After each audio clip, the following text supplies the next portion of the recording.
Your problem is not that you are lazy, because yes, you work hard and you push every week, but yet every time money comes in, before you blink, the money is gone. So you are not reckless, you are just tired because you have been responsible all the way back.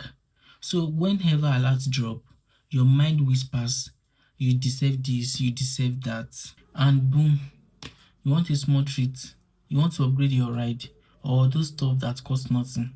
But here is the trap.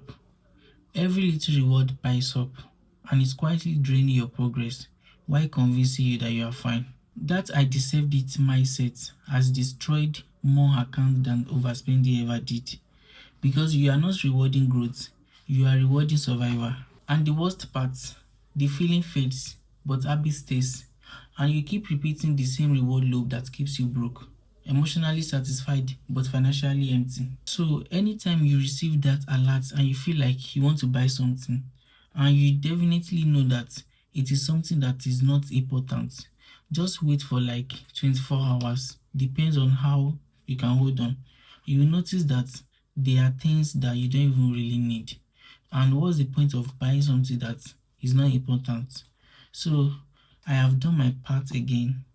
Share this video, that is your part, to your friends and everybody that needs it. And follow me for more videos like this. Thank you.